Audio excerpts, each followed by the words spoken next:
반갑습니다. 오늘 말씀은 창세기 38장 26절 한 절의 말씀입니다. 창세기 38장 26절 한 절의 말씀입니다. 우리 다 함께 앞에 화면이 있습니다. 주보에도 있습니다. 우리 한 목소리로 같이 읽도록 하겠습니다. 시작. 유다가 그것들을 알아보고 이르되 그는 나보다 옳도다. 내가 그를 내 아들 셀라에게 주지 아니하였으리로다 하고 다시는 그를 가까이 하지 아니하였더라. 아멘. 네, 반갑습니다. 헤어치리 빈코멘. 자, 한국말로 예배를 인도할 수밖에 없습니다. 들을 수 있으세요? 못 드시는 것 같죠? 예, 마치고 좀 하겠습니다. 교제를 하면 될 것 같네요. 지난주부터 우리 창세기 주된 인물이 요셉으로 바뀌었죠. 그런데 갑자기 이 성경의 저자가 오늘 우리가 읽은 장이죠. 38장만 딱 한 장을 할애해서 야곱의 그 넷째 아들 유다의 그 집안 얘기를 이렇게 집어넣었습니다. 이제 오늘 말씀과 내용이 참 자랑스럽게 뭐 드러낼 만한 내용은 아니죠. 참 부끄러워요. 그래서 말씀 묵상하면서도 참 부끄러운 내용을 담고 있다. 그래서 이번 주에는 참 복음서와 그 은혜스러운 서신서를 설교하고 싶다. 이런 생각도 들었었습니다. 창세기부는 특히 그런 것 같아요. 또 역사서 봐도 그렇고 감추고 싶은 내용들, 감추고 싶은 가정사가 참 많이 나옵니다. 그런데 하나님 말씀은 그냥 다 드러내시죠. 그러니까 아무 이유 없이 기록된 말씀이 하나도 없다는 거죠. 뭔가 이유가 있기 때문에 말씀이 기록된 것이죠. 그렇기 때문에 성령께서 이 내용을 통해서도 말씀을 통해서 하시고자 하시는 그 음성에 귀를 기울이고 또 깨닫게 되는 이 시간이 되기를 축복합니다. 유다가 의미가 있는 족장이죠. 왜냐하면 유다 지파를 통해서 다윗 왕이 태어나게 됩니다. 또 다윗 왕을 통해서 다윗의 후손으로 누가 오십니까? 예수님이 오시게 되잖아요. 그래서 사실상 유다가 이스라엘의 그 12지파 가운데 영적으로 맞이 역할을 합니다. 장자의 역할을 했다 할 수가 있죠. 또 가나안 땅에 들어갈 때 보면은 12지파 중에서 제일 인구가 많았어요. 그리고 가나안 정복 후에 가장 그 남쪽의 넓은 땅을 유다 지파가 받게 됩니다. 그리고 처음에 또 다윗은 유다의 왕이었지만 결국 유다가 북이스라엘까지 어떻게 복속해가지고 통일 왕국을 이루죠. 그래서 누가 봐도 그 명실상부한 명문 지파입니다. 그런데 오늘 말씀이 이 유다, 이들의 조상인 유다의 이야기를 이제 다루고 있는 것이죠. 오늘 말씀 38장 1절, 2절, 3절을 제가 읽어드릴게요. 38장 1절, 2절, 3절입니다. 그 유다가 자기 형제들로부터 떠나 내려가서 아둘람 사람 히라와 가까이 하니라. 유다가 거기서 가나안 사람 수아라 하는 자의 딸을 보고 그를 데리고 임침하니 그가 임신하여 아들을 낳으며 유다가 그 이름을 엘이라 하니라. 유다가 이제 장성해서 결혼을 하는 거죠. 언제입니까? 요셉을 그 미디안 상인들에게 넘긴 뒤죠. 11번째 동생을 이렇게 넘긴 다음에 그러고 나서 어떤 이유 때문인지 몰라도 유다가 아버지와 그 형제들을 떠납니다. 아마 이제 왜 그랬을까요? 형제들 보면은 아무래도 자기가 했던 그 일이 생각이 나겠죠. 또 슬퍼하는 아버지 그 야곱을 보는 것도 이제 괴로웠을 겁니다. 또 형제들과 더불어 다툼이 생겼을 수도 있죠. 좋지 않은 일을 벌이고 나면 어떻습니까? 꼭 자기는 책임을 회피하려는 게 뭐 인간의 그 죄성이죠. 그래서 아마 유다가 팔자고 했으니까 유다를 형제들이 또 공격을 했겠죠. 정확히 이유는 모르겠어요. 근데 하여튼 정확하게 알 수 있는 것은 어떤 이유였는지 모르겠지만 유다가 형제들과 아버지로부터 이탈해서 아둘람 사람 히라라는 사람이랑 가까이에서 거기서 이제 터전을 잡았다는 거죠. 그리고 거기서 가나안 사람 수아라는 사람의 딸과 결혼을 합니다. 그래서 첫 단추부터 어떻습니까? 별로 좋지가 않죠. 첫 단추부터 이 가나안 그 죄된 문화가 굉장히 강성했던 그 가나안 민족과 뭐예요? 이제 통혼을 이제 하게 된 거죠, 유다가. 성경은 이 결혼에 대해서 잘했다, 잘못했다고 직접적인 평가는 하지 않습니다. 하지만 뒤에 벌어지는 어떤 부끄러운 역사들을 보면은 성경은 이 결혼에 대해서 별로 찬성을 하고 하고 있지 않다는 것을 우리가 발견할 수가 있는 것이죠. 뒤에 가면 어떤 내용이 납니까? 하나님께서요 유다가 낳은 아들들 2명을 연거푸 치십니다. 연거푸 치세요. 또 유다 자신도 그 가나안 땅에서 부끄러운 일을 행하게 됩니다. 그런 장면이 나와요. 왜 그랬을까요? 유다가 자리를 잡았던 그 땅 자체가 그 아버지와 형제들 떠났던 그 땅 자체가 좋지 않은 문화와 그 풍습이 만연했던 곳이었기 때문에 그렇습니다. 이제 고대 가나안 문명에는요, 이제 뭘 중요하게 생각했냐면은 그 뭐랄까요, 다산이죠. 많이 태어나야 됩니다. 농경이고 목축이기 때문에 일꾼이 많아야 돼요. 그래서 일단 많이 태어나는 거, 그리고 땅에 뭔가 심어갖고 많이 얻는 거. 그래서 생산이 중요했어요. 생산. 그래서 이제 뭘 섬겼습니까? 바알과 아세라 그 생산을 해야 된다고 해갖고 그들의 그 신전에서 뭡니까 예배를 드리는 그 의식이 어떤 거였냐면은 그 이제 신전 참기와 더불어서 음란한 행위를 하는 게 그게 예배였어요. 왜냐하면 생산이 중요하다고 봤기 때문에. 그러니까 제사가 그 정도면은 일반 민간은 어땠겠습니까? 얼마나 곤란했을지 상상도 할 수가 없는 것이죠. 그래서 굉장히 좋지 않은 어떤 풍습과 그런 일들이 일어나는 곳이었다. 이걸 알 수가 있는 거죠. 그래서 환경이 우리가 굉장히 중요합니다. 어항 속에 이제 물고기를 많이 얘기하잖아요. 물과 물고기가 분리될 수가 없죠. 그래서 아무리 물고기가 깨끗하게 자기가 지내려고 해도 어항 속에 물이 자체가 오염이 되면 영향을 받지 않을 수가 없는 거죠. 그래서 우리가 환경이 중요합니다. 거룩에 있어서 뭐가 중요합니까? 우리의 결단도 중요하지만 앉을 수 있는 뭐 환경 같은 게 중요하죠. 예를 들어서 굉장히 뭐 단순한 예지만 도박 중독된 사람이 이제 정말 도박을 끊으려고 해요. 근데 지나가다가 이 카지노 앞을 지나가거나 도박장 앞을 지나가면 어떻게 됩니까? 너무 힘들죠. 그럴 때는 굳이 지나가는 길을 바꿔야 되죠. 환경을 조성하는 게 뭡니까? 굉장히 중요하다는 거죠.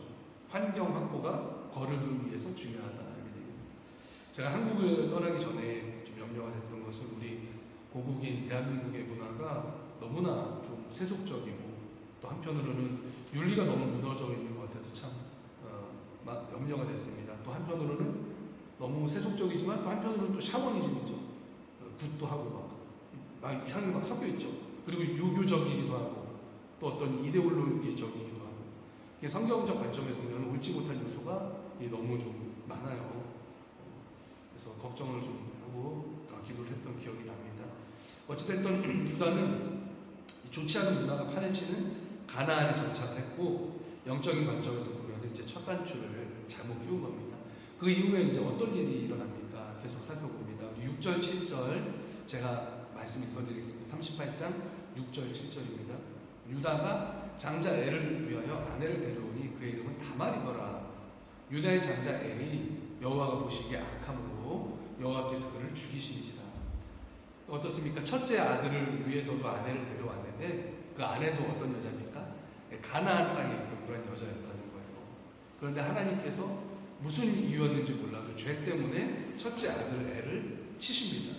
근데 어떤 악을 행했는지 자세히는 말씀 안 하고 계셔요. 하지만 하나님이 보시기에 악을 행해서 쳤다 이렇게 보고 있습니다. 가능성은 많죠. 워낙 죄가 파헤치는 곳이기 때문에 몰래 우상을 섬겼을 수도 있고요. 어떤 학자는 그 동성애라고 보는 학자들도 있습니다. 유다의 장자로서 후손을 남겨서 하나님 백성을 이루는 역할을 해야 되는데 그거에 관심이 없고 그걸 감당하지 않았다는 것이죠. 어쨌든 그 땅에서 죄악의 가능성이 많았습니다. 큰 아들이 죽자 유다가 어떡합니까? 그의 동생과 그 다말을 그러니까 첫째 며느리죠. 그 동생과 결혼시킵니다. 8절이죠. 유다가 오난에게 이르되 내 형수에게로 들어가서 남편의 아우에는 분분을 행하여 내 형을 위하여 씨가 있게 하라. 이게 이제 계대 결혼이라고 했어요. 옛날에 고대 중동에서 있었던 풍습입니다. 이 결혼의 포인트는 뭐냐면 후손이에요. 형의 이름으로 그 후손을 남기는 겁니다. 다른 이유는 없어요. 후손과 뭡니까? 유산이에요. 그게 주된 이유입니다. 그래서 고대에는 이 형이 자녀가 없는 상태로 죽으면 아우가 뭡니까? 형수와 결혼해서 아들을 낳고 그 아들을 뭡니까? 형의 상속자로 삼는 거예요. 그래서 형의 족보와 이름을 계승했습니다. 이게 뭐냐면 그 계대 결혼법이었어요. 그래서 이거는 모세 때 율법으로 성문화됐습니다. 이제 공인됐다는 거죠. 신명기의 말씀이 나오죠. 25장에 나옵니다. 형제들이 함께 사는데 그중 하나가 죽고 아들이 없거든. 그 죽은 자의 아내는 나가서 타인에게 시집가지 말 것이요 그의 남편의 형제가 그에게로 들어가서 그를 맞이하여 아내로 삼아 그의 남편 형제 된 의무를 그에게 다 행할 것이요 그 여인이 낳은 첫 아들이 그 죽은 형제의 이름을 있게 하여 그 이름이 이스라엘 중에서 끊어지지 않게 할 것이니라. 제가 몇 달 전에 그 이름의 중요성에 대해서 말씀드렸죠. 이름이 계승되면 존재가 계승되는 거라고 봤어요, 이스라엘에서. 그래서 그 자식 없이 죽은 아버지의 이름이 남는 게 중요했다는 겁니다. 그래서 그렇게 해서 그 가문을 보존하도록 그렇게 했던 것이죠. 그래서 그 당시에는 이렇게 했어요. 이렇게 했습니다. 그게 그 형의 명예나 그 어떤 유산을 잇는 것이라고 생각했습니다. 그런데 오난이 어떻습니까? 악한 일을 하죠. 형수인 다말과 결혼을 했지만 뭡니까? 자식은 낳지 않는 거예요. 자식이 생기지 않도록 의도적으로 그렇게 하는 것입니다. 왜요? 혹시나 아들이 태어나면 뭡니까? 형의 이름으로 형의 재산에 상속받기 때문에 그런 거예요. 그래서 이 오난의 그 행동이 나쁜 게 뭐냐면은 장자권과 아버지의 유산 분배에 대한 어떤 욕심이 있었기 때문에 그렇습니다. 장자는요 어떤 법칙이 있었냐면 다른 아들들보다 2배를 받았어요. 무조건 2배예요. 그래서 만약에 형수가 아들 낳게 되면 뭡니까? 그 아들이 뭐가 되는 거예요? 장자가 돼버리는 거예요. 지금은 자기가 장자인데. 그렇게 되면 뭡니까? 아버지 유다의 재산이 절반이 자기가 낳은 그 아들한테 가는 거죠. 그러면 자기랑 자기 동생 셀라에게는 4분의 1만 주어지는 겁니다. 그건 이제 이 오난이 알고 있었던 거죠. 그래서 형수가 끝까지 아이를 낳지 못하게 그렇게 하는 거죠. 그래야 아버지 재산의 3분의 2를 자기가 차지할 수가 있는 겁니다. 그러니까 이제 유산 상속이 이 눈이 어두웠던 거죠. 그래서 오난이 마땅히 해야 될 의무를 하지 않고 아버지의 명령도 무시하고 형수도 기만을 합니다. 그러니까 하나님 보시기 뭐예요? 악한 거예요. 왜냐하면 하나님은 지금 뭡니까? 유다를 통해서 약속의 백성, 언약의 백성을 이루셔야 되거든요. 유다 지파 만드셔야 되잖아요. 하나님의 큰 그림은 유다 지파를 통해서 예수님을 지금 보내려고 하시는 거예요. 근데 이 오난이 자기 의무를 하지 않는 거예요. 아버지도 그렇게 명령을 했고 또 그 당시 모든 사람들이 그렇게 했습니다. 유다의 장남 엘의 이름을 이어가도록 자녀를 낳아줬어야 되는데 그렇게 하지 않았다는 거죠. 일부러. 왜? 유산 때문에. 그러니까 어떻습니까? 결국 오늘 말씀 10절입니다. 제가 읽어드리겠습니다. 11절. 그 일이 여호와 보시니 악함으로 여호와께서 그도 죽이시니 유다가 그의 며느리 다말에게 이르되 수절하고 내 아버지 집에 있어 내 아들 셀라가 장성하기를 기다리라 하니 셀라도 그 형들같이 죽을까 염려하니라. 다말이 가서 그의 아버지 집에 있습니다. 갑작스럽게 이 두 아들을 잃은 유다가 11절에서 며느리 다말에게 수절하고 친정에 가서 이 막내 셀라가 장성할 때까지 기다리라 이렇게 얘기를 합니다. 근데 뭡니까? 이 말이 변명과 구실에 불과하죠. 다말과 결혼했던 그 또 아들이 죽고 나니까 유다가 더 겁이 났던 거죠. 혹시 막내 아들도 결혼했다가 죽으면 어떡하나? 이게 두려웠던 거예요. 그래서 다말이 어찌할 수 없이 유다 말을 듣고 친정으로 가서 지내게 됐습니다. 그런데 사실 이 일에 있어서요 다말이 잘못한 게 없습니다. 오히려 누가 잘못했습니까? 유다의 아들들이 잘못했죠. 첫째는 하나님 보시기에 악한 일을 행했으니까 죽은 것이고, 둘째는 뭡니까? 의무를 하지 않으니까, 하나님의 뜻에 반하니까 하나님은 치신 것이죠. 그래서 오히려 자기 아들들이 하나님 보시기에 옳지 못했던 건데 마치 유다를 누구 탓하는 거예요? 다말이 들어와서 뭐 자기 아들들을 모두 다 잡아먹는 듯이 이렇게 생각을 하는 거죠. 집안의 원흉이 너다. 뭐 옛날에 우리 한국에 막 집에 뭐 씨암탉이 울면 어쩌고저쩌고 옛날에 그랬잖아요. 옛날에. 그러니까 다말 보고 너는 수절해라 그러는 거예요. 막내는 내가 못 주겠다 이거죠. 시간이 얼마나 흘렀을까요? 셀라가 충분히 컸을 만큼 시간이 흘렀습니다. 아마 못 잡아도 10년은 지났을 거예요. 그러던 중에 유다의 그 아내도 죽게 됩니다. 그런데 이제 유다는 막내 아들이 이렇게 장성했음에도 불구하고 다말에게 드리지 않습니다. 아들을 낳아주게 하지 않아요. 그러자 어떤 일이 벌어집니까? 참 오늘 말씀이 참 생각지도 못한 부끄러운 수를 다말이 생각을 해내는 거죠. 시아버지 유다가 양털을 깎기 위해서 딥나에 왔다는 소식을 듣고 그 몸을 파는 여자로 변장을 합니다. 다말이 왜 이렇게 했을까요? 이 성인이 된 셀라를 유다가 자기 남편으로 줄 생각을 안 하는 거예요. 안 하는 거죠. 아마 늙어 죽을 때까지 안 줄 겁니다, 유다는. 그러니까 다말이 어떻게 합니까? 궁여지책으로 유다를 통해서라도 자식을 얻을 계획을 세운 거죠. 어떻게 이런 생각을 할 수 있을까요? 이거는 율법도 사실 나중에 금하고 있는 일이고요. 또 다말은 개인적으로 어떻습니까? 목숨을 거는 일이에요. 자기 정체가 시아버지한테 드러나면 뭡니까? 무사하지 못하죠. 나중에 드러나도 뭡니까? 처형당하게 될 수도 있죠. 실제 뒤에 가면요, 유다가 이 며느리 다말을 처형하려고 합니다. 어떻게 죽이려고 해요? 불에 태워 죽이려고 해요. 너무 무섭죠. 너무 무서워요. 그러니까 목숨을 걸고 하는 겁니다. 목숨을 걸고 베팅하는 거예요. 이 일에 자기 운명. 왜 그랬을까요? 이 방법밖에 없다고 생각한 거죠. 죽은 남편의 이름을 잊고 죽은 남편에 걸리던 그 아버지 그 유산의 그 3분의 1을 받는 방법이 이 방법밖에 없는 거예요. 이 다말의 생각은. 다말이 뭐 하루 이틀 수절하고 기다린 게 아닙니다. 아까 말씀드렸듯이 막내가 장성할 때까지 좋기 10년 넘게 수절하고 지금 기다린 거예요, 친정에서. 근데 유다는 뭐 생각이 없는 거죠. 아내의 삶을 치르고 이 외로웠던 유다가 다말을 알아보지 못하고 그녀에게 대가를 주고 이제 동침을 하는 부끄러운 일을 하게 됩니다. 그때 다말이 요구한 대가가 뭡니까? 염소 새끼를 줄 테니까 담보물을 일단 가져가라. 근데 다말이 요구한 담보물이 뭐예요? 유다의 도장과 끈과 지팡이입니다. 지금으로 치면 이제 도장이죠, 정말. 도장, 끈, 지팡이. 굉장히 중요했던 그런 물건들이죠. 나중에 그 친구는 그 중요한 인감도장 찾아야 되니까 친구를 보냅니다.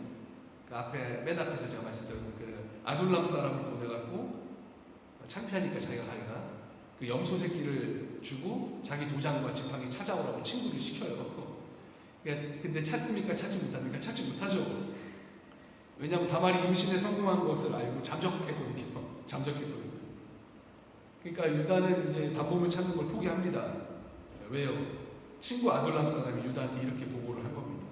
그가 유다에게 돌아와 있는데 내가 그를 찾지 못하고 그곳 사람도 이르기를 거기에는 창녀가 없다 하더이다 하더라. 유다가 이르되 그러고 그것을 가지게 두라. 우리가 부끄러움을 당할까 하노라. 내가 이 염소 새끼를 보냈으나 그대가 그를 찾지 못하느니라. 그러니까 덮자는 거예요. 유다가 아유 못 찾았으면 그냥 덮자. 부끄럽다. 그러니까 자기도 부끄러운 행동이라는 걸 알면서 은밀하게 했다는 것이죠. 그리고 그거 찾는 거는 자기가 가기에는 또 부끄러우니까 그 땅에 살고 있는 그 친구를 아둘람이라는 사람을 은밀하게 보내는 거죠. 그러니까 아둘람이 유다의 뭐예요? 해결사였던 것 같아요. 창피하는 일을 해결해주는 그런 사람.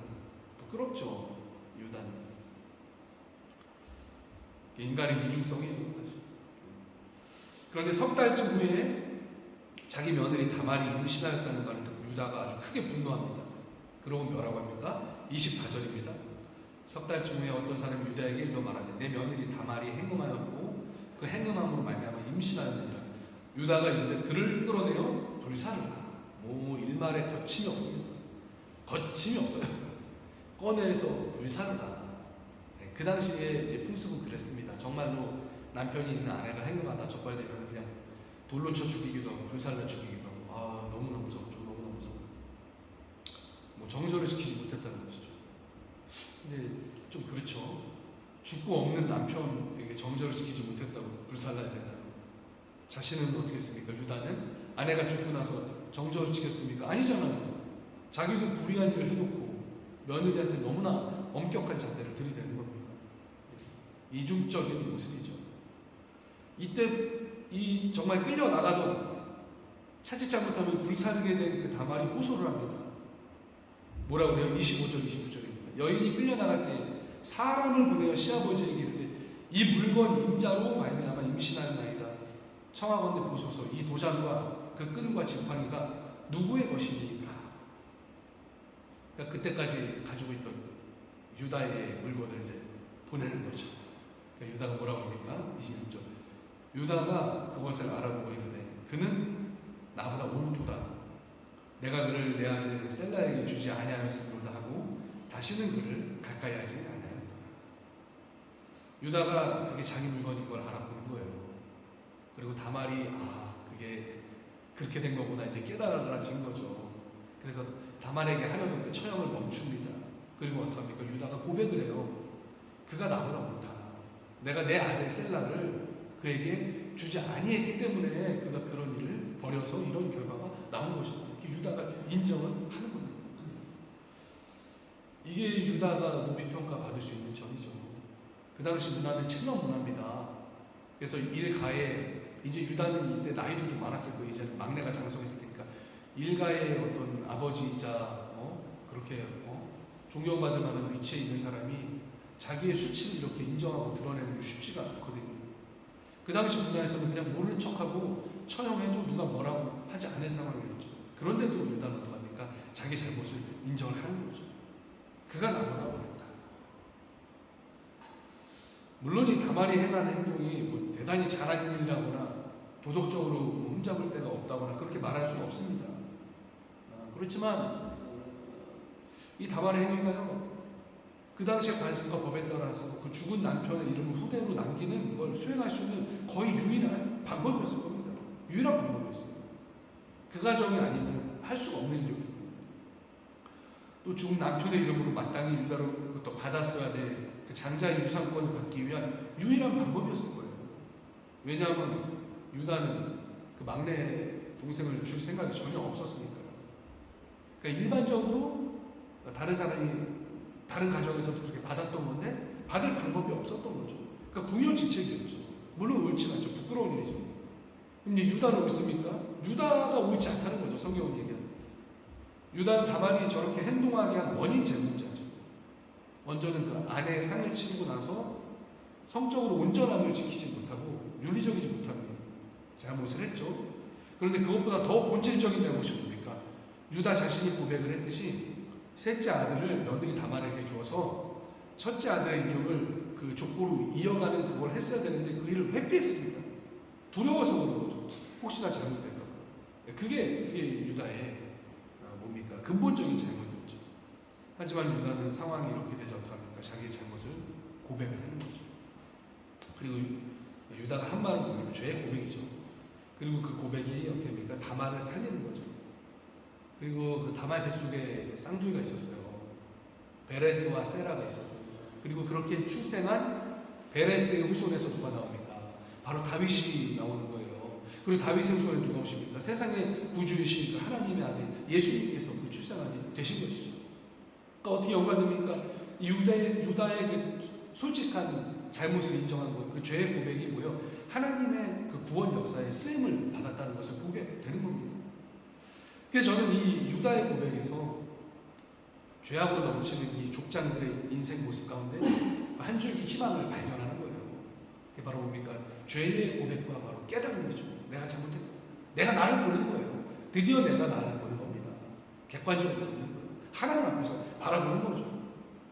이게 희망이죠. 내가 나의 죄를 십자가 앞에서 발견하는 게 뭡니까? 인류의 희망이라는 거예요. 유다가 이렇게 하지 않았으면, 유다가 자기 죄를 그냥 천년빛처럼 모른 척 했으면 다말은 죽었겠죠. 다말 뱃속에 있는 그 아이들도 죽었겠죠. 바로 유다가 했던 잘못을 인정하는 그 행동을 통해서 하나님께서 그 구원 역사에 그것을 사용하여 주셨다는 거죠.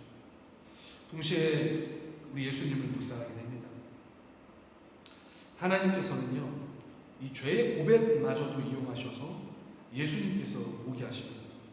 그래서 죄가 없는 완전 무결한 집안을 통해서 주님을 보내신 게 아니고, 죄가 있지만, 죄가 덕지덕지 있지만 그 죄를 고백한 유다의 그 고백으로 다말을 살리셔서 그 후손을 통해서 예수님을 보내시는 것이죠. 기가 막히죠. 그러니까 성경은 이런 부끄러움 넘치는 일과 그의 족보를 통해서 하나님께서 구세주를 보내셨다는 것을 얘기를 하고 있어요. 신약에 가면은 이 족보에 다말의 이름이 들어가 있거든요. 반면에 오늘도 저는 왜 예수님은 그 존재가 신비입니다. 그래서 신비. 왜 동정녀 탄생을 하셨을까? 왜냐하면 그 거룩함을 유지하셔야 되기 때문에. 그래서 성령으로 잉태되셨어요. 합니다. 이런 죄로 얼룩진 그 그 죄의 DNA를 바꾸실 수가 없어요. 왜냐하면 그분이 죄가 없는 상태에서 십자가를 지셔야만이 이 구원이 성립되기 때문에 그래요. 누가 죄 있는 상태에서 십자가를 지면요, 구원이 성립이 안 됩니다. 왜요? 자기 죄 때문에 그냥 형벌 받는 것에 불과하기 때문에. 그래서 대속이 성립이 안 되는 거예요. 대속이 뭐냐면요, 대신 지불하다는 거거든요. 대신 내가 죄값을 치르는 게 뭐예요? 대속이에요. 그러니까 죄가 하나도 없는 존재가 죄 있는 존재를 대신해서 형벌을 받아야 그게 대속이 되는 거예요. 그게 하나님의 뭡니까? 그게 하나님의 원칙에서 그게 대속이 되는 겁니다. 근데 만약에 죄가 한 타락이라도 있는 존재는 십자가를 져도 소용이 없는 거예요. 구원이 성립이 안 되는 거예요. 왜? 자기 죄 때문에 죽는 거니까. 그렇기 때문에 예수님께서 죄가 없으신 모습을 닮으셔야 됩니다. 죄 없는 예수님이 십자가를 져야 우리를 위해서 대신 그 죄의 값을 치르시는 그 대속이 성립이 되는 거예요. 그래서 예수님은 성령에 의해서 잉태되신 거죠. 그런데 아까 제가 예수님의 존재가 신비라고 말씀드렸죠. 반면 예수님은 여인의 몸에서 잉태되셨어요. 왜요? 동일하게 정말 인간의 모습으로 오셔야 됐습니다. 인간과 동일한 연약한 육체, 고달픔, 피곤함, 또 배고픔을 느끼시고 죄의 유혹을 받으실 수 있는 동일한 조건에서 죄를 이기신 겁니다. 그래야 유효하니까. 그래서 주님의 삶이 십자가의 삶, 고난의 삶, 죄의 유혹을 이기는 삶이셨죠. 죄의 유혹마저도 모두 물리치시는 삶이셨죠. 이게 바로 예수님의 신비예요. 그래서 우리의 구원자 되신 예수님은 온전한 하나님이시자 온전한 인간으로 우리에게 오신 거죠. 우리 예수님께서 그것을 모두 이루신 겁니다. 그래서 우리 주님을 찬양하시길 바랍니다. 기독교의 구원이 논리적으로 얼마나 고차원적이고 얼마나 완벽한지 몰라요. 묵상을 할수록 완벽합니다. 우리 주님은 죄는 없는 어떤 그 성령에 의해서 오셨지만 인간의 몸으로 오셨습니다. 그래서 십자가에 대해서 놀라운 구원을 이루신 것이죠. 오늘 말씀을 이제 마무리하겠습니다. 환경이 중요합니다. 유다가 환경적인 첫 단추를 잘못 껴서 좋지 않은 방향으로 그 자손들이 흘러갔듯이 우리 환경을 거룩하게 유지해야 될 것입니다. 또 죄의 고백 가운데 하나님 일하십니다. 하나님이 그 유다의 죄 고백을 통해서 우리 유다 지파를 이루시고 그 가운데 주님을 보내주셨죠. 그래서 하나님께서는 정직한 영을 새롭게 하십니다. 우리의 정직한 심령 가운데 하나님의 손에 붙들려서 하나님의 역사를 위해서 사용받게 되기를 축복합니다. 또 예수님을 함께 찬양했으면 좋겠습니다. 어떠한 죄의 환경으로 죄의 역사도 하나님의 은혜와 구원의 역사를 막지를 못합니다. 결국 주님은 우리에게 오셨고 우리를 구원하셨습니다. 이러한 소망을 바라보고 이번 한 주도 승리 가운데 살아가시는 저와 여러분 되시기를 축복합니다. 말씀 기억하면서 잠시 기도하고 제가 또 순서 인도하겠습니다. 함께 기도할 때 하나님, 저의 환경 중에 혹시나 아직도 유혹받는 환경이 있다면 주님의 이름으로 결단하고 하나님 우리가 지혜롭게 걸음을 유지하도록 주님 들어 주시옵소서. 또 하나님, 혹시나 제가 고백하지 아니한 어떤 습관적인 좋지 못한 영적인 어떤 그런 것이 있으면 하나님 저를 고쳐주세요. 또한 혹시 잘못을 저질 때 우리가 넘어질 때는 주님 앞에 솔직하게 나아가시는 그런 저와 여러분 되기를 바랍니다. 또 우리 주인 되신 예수님 바라보면 좋겠습니다. 우리 함께 기도하겠습니다. 하나님 감사합니다. 오늘 말씀을 통해서 또 몇 가지 음성을 성령께서 우리에게 들려주셨습니다. 주님, 우리 인간은 자꾸 회피하려고 합니다. 하나님 얼마나 하나님 자기 합리화를 잘하는 존재인지 모르겠습니다. 하나님. 하지만 주님, 오늘 유다의 모습 속에서 딱 하나 소망을 발견합니다. 그가 솔직하게 자신의 잘못을 인정했다는 것입니다. 하나님, 또 우리가 주님의 십자가 앞에서 나의 죄성을 발견하는 것이야말로 유일한 인간의 그 소망임을 하나님 발견했습니다. 주님, 그래서 십자가를 붙듭니다. 우리는 거룩한 의인이라기보다는 용서받은 죄인입니다. 그래서 하나님이 우리를 의롭다 하시는 것이지, 내 자신이 의기양양해서 나를 스스로 의롭다고 하는 존재가 된다고 고백합니다. 그래서 예수님만이 희망입니다. 주님, 오히려 그렇기 때문에 정죄함 없이 주님 앞에 나아갑니다. 어차피 우리를 씻기시고 의롭다 하시는 분은 주님이시니 내 행위를 의지하지 못하니 주님 앞에 하나님 말씀으로 말미암아 당당하게 나아갑니다. 예수님의 십자가의 보혈로 우리를 깨끗이 씻으시고 하나님 우리를 의롭다 칭하시고 그 칭의의 은혜를 허락하여 주시옵소서. 할렐루야 감사합니다. 주님 우리 사랑하는 성도님들 하나님 한 주간 죄를 이기고 그 칭의의 은혜를 누리며 살게 하시고 자녀됨에 하나님 놀라운 은혜를 누리며 살아갈 수 있는 주님 잡아 주시옵소서. 예수 안에 있는 자에게 결코 정죄함이 없다고 했습니다. 주님의 십자가를 매일매일 바라보며 하나님 우리 죄의 하나님 용서함과 그 사죄의 확신 가운데 기쁨으로 살아갈 수 있는 우리가 되게 하여 주시옵소서. 주님 감사합니다. 하나님 감사합니다. 구원받은 하나님의 자녀로서 결코 정죄함이 우리에게 없습니다. 주님 결코 죄책감도 하나님 우리가 예수님의 십자가 앞에서는 하나님 주장할 것이 못됨을 고백합니다. 죄를 이기는 삶, 거룩한 삶, 주님 영광 돌리는 삶이 되게 하여 주시옵소서. 감사합니다. 예수님의 이름으로 기도드립니다. 아멘. 찬송가 우리 407장 함께 찬양하시면서 준비하신 예물 주님한테 봉헌 드리시겠습니다. 찬송 407장입니다.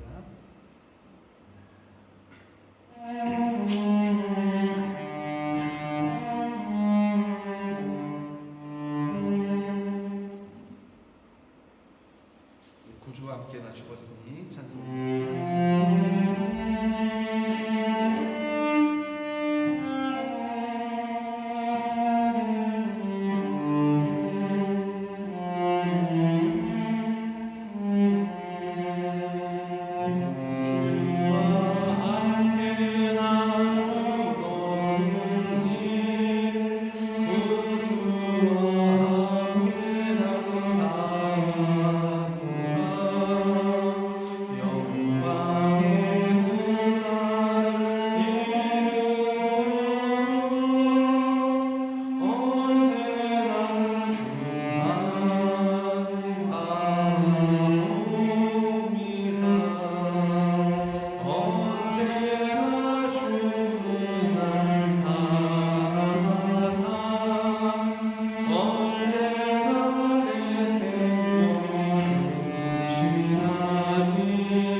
최웅민 집사님 장모님이시고 정은희 권사님께서 17일 월요일에 하나님의 부르심을 받으셨습니다. 그리고 지난 목요일까지 장례를 잘 치르셨습니다. 우리 박진영 성도님 급하게 한국 가셔서 11월 1일에 돌아오신다고 하십니다. 그 마음에 성령께서 위로해 주시고 또 돌아오는 길도 하나님 평강으로 잘 함께 해주시기를 기도해 주시길 바랍니다. 그리고 사랑하는 우리 소냐 자매, 소피아 자매 어제 생일이었죠. 네, 축복합니다. 이따가 우리 이따가 우리 뒤에서 축하 노래 한번 불러줬으면 좋겠습니다. 네. 그리고 우리 전도사님 맞으시죠? 음력 10월 4일인데 28일 생신입니다. 축복하고 감사드립니다. 아우 기침이 나네요. 다음 주가 우리 종교개혁 주일이라 이 성찬식을 하도록 그렇게 하겠습니다. 그래서 다음 주 성찬식을 하겠고 우리 준비되어 있으니까 이제 성찬 세례 받으신 분은 나오셔서 이제 받으시면 되겠습니다. 우리 함께 일어나셔서 우리 결단에 찬양하시고 제가 복기도와 축도 한번 마치겠습니다. 잠시만요. 우리 죄송합니다. 우리 새로 나오신 독일분 계신데 우리 환영합니다. Herzlich willkommen. 예, 알겠습니다.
주님의 제단 앞에 바칩니다.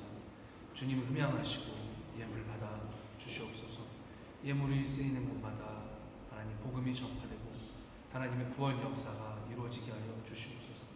드린 손길을 기억하셔서 하나님 그 손을 복되게 하시고 주님께서 그 손을 붙잡아 주시고 그 손으로 하는 모든 일이 주님의 뜻 안에서 형통하도록 주님께서 그 손을 붙잡아 주시옵소서. 지금은 우리 구주 예수 그리스도의 은혜와 하나님 아버지의 극진하신 사랑하심과 성령님의 감동, 교통하시니 오직 하나님께만 소망을 두고 구원자 예수 그리스도를 바라보며 주님 앞에서 진실될 것을 다짐하는 사랑하는 우리 모든 빌레페트 교회의 성도들에게 지금부터 영원까지 함께 하시기를 간절히 축원하옵나이다.